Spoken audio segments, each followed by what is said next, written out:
So the next and final design that we're going to cover for this series is crossbows.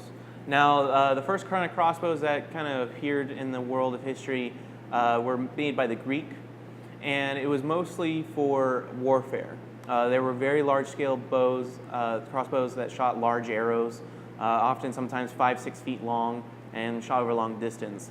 The kind of more modern handheld medieval crossbow didn't come around until the English and Chinese and a lot of more Asian sections of the world as they developed more compact bow systems.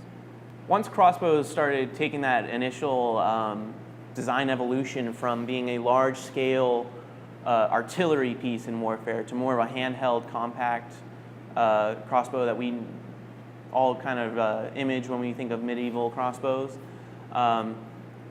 Once it took that kind of form is when it really became a weapon platform that could transition through the ages. One of my favorite versions of a crossbow was used in World War II by the French.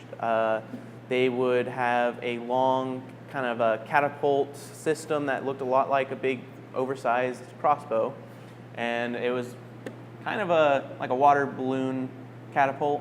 They would put grenades and little bombs in there, and then they would shoot the bombs over and hope that they land into the trenches on the other side of the battlefield. That was the kind of first one, and crossbows are still used today throughout most of the U.S. for hunting, and even in some countries in Europe are actually illegal to hunt with because of the power they have. And they are sometimes in some areas controlled by firearms laws, but most of the time you can get them without any kind of restrictions. Now, crossbows are so effective that they're still used in today's modern military. Many units use crossbows to fire arrows with lines for zip lines. They use them for silent suppression and dealing with snipers.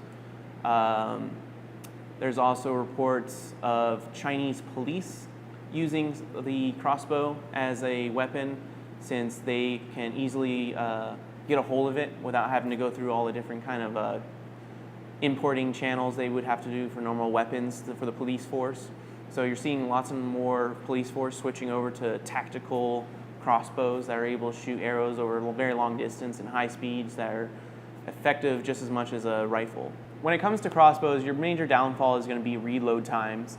And even back in the medieval times, that was a very big issue. They have very many designs out there for quick reloaders, things you would position on the actual crossbow, and then as you pull it back, it would cock the string, and you just have to put the arrow.